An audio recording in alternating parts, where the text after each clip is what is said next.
comprendre la factorisation d'une expression en 3 minutes, ou presque. Avant de voir concrètement des exemples d'application, on va voir ensemble en quoi ça consiste. Factoriser une expression, ça consiste en la transformer en un produit de facteurs. C'est de là que vient le mot factorisation. On passe d'une somme de termes à un produit de facteurs. En quelque sorte, on peut dire que c'est l'inverse du développement d'une expression. Par exemple, la somme 4x plus 4y plus 4 peut être factorisée par 4 et on fait apparaître une multiplication. C'est en fait égal à 4 fois, entre parenthèses, x plus y plus 1.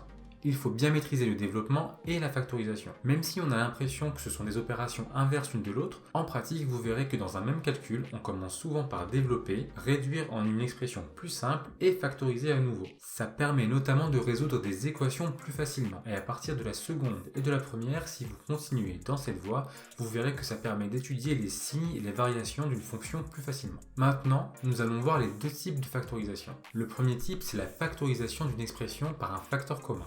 Comment procéder? Tout d'abord, il faut regarder l'expression à factoriser et voir s'il n'y a pas un facteur qui est commun à différents termes, voire même tous les termes. Ensuite, on met ce facteur commun en évidence. Et enfin, on applique la distributivité mais à l'envers en quelque sorte. Pour bien comprendre, prenons un exemple. A est égal à 1 demi fois x au carré moins 2 fois x. Le premier terme c'est 1 demi de x au carré et le deuxième terme c'est moins 2x. Dans chaque terme, on voit qu'il y a x. Je le mets bien en évidence en bleu et j'utilise le orange et le vert pour faire apparaître les autres facteurs 1 demi de x et moins 2. Je mets le facteur commun devant, j'ouvre la parenthèse et j'y mets les autres facteurs. Cela donne x facteur 2, 1 demi de x, moins 2. Prenons un autre exemple. B est égal à 3a plus 6b plus 9. C'est la somme de 3 termes et on voit que dans chaque terme, 3 est un facteur commun, car 6 c'est égal à 3 fois 2 et 9 c'est égal à 3 fois 3. Du coup, je fais bien apparaître le 3 en facteur commun et on applique la distributivité à l'envers. On met le facteur commun devant et encore une fois, on ouvre la parenthèse et on y met les autres facteurs a plus 2b plus 3. Alors, on va voir un troisième exemple pour encore mieux comprendre, mais cette fois, ça sera un exemple un peu plus complexe. Ici, le facteur commun n'est pas juste un nombre ou juste une inconnue, c'est toute une expression, 2 moins x. Mais le principe reste le même. On met le facteur commun devant, on ouvre la parenthèse et on y met les autres facteurs, x plus 1 et moins 2. Ensuite, on réduit ce qu'il y a dans la deuxième parenthèse, ça donne 2 moins x fois x moins 1. Voilà ce qu'il fallait retenir sur la factorisation par un facteur commun.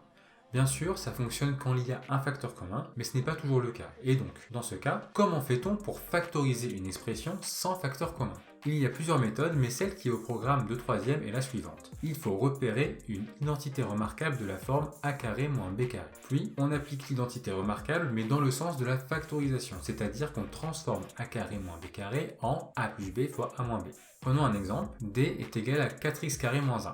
Là, clairement, il n'y a pas de facteur commun. Et en fait, on voit assez facilement que 4x au carré est notre a au carré et 1 est notre b au carré. Donc a vaut 2x et b vaut 1. Le résultat est 2x plus 1 fois 2x moins 1. Et voilà donc ce qu'il fallait retenir sur la factorisation avec une identité remarquable. Essayons de résumer la méthode. Supposons que vous deviez, dans un exercice ou un problème de maths, factoriser une expression. Tout d'abord, il faut chercher un facteur commun. Si vous trouvez un facteur en commun, alors mettez-le en évidence et appliquez le principe de distributivité à l'envers. S'il n'y a pas de facteur commun, alors cherchez une identité remarquable du type a carré moins b carré et transformez-la en a plus b fois a moins b. Pour bien maîtriser la factorisation, je vous recommande de faire plein d'exercices. Et c'est d'ailleurs ce que je vous propose de faire dès maintenant. Faites pause pour noter l'exercice que je vous propose et essayez de le faire. J'ai fait une vidéo pour expliquer la correction, vous trouverez le lien en description. Voilà, c'est terminé pour cette vidéo sur la factorisation. Pour plus d'explications sur toutes les autres notions du programme, des exercices corrigés et tout ce qu'il faut savoir sur l'orientation, abonnez-vous à ma chaîne YouTube, mon compte Instagram et mon compte Facebook. A très bientôt.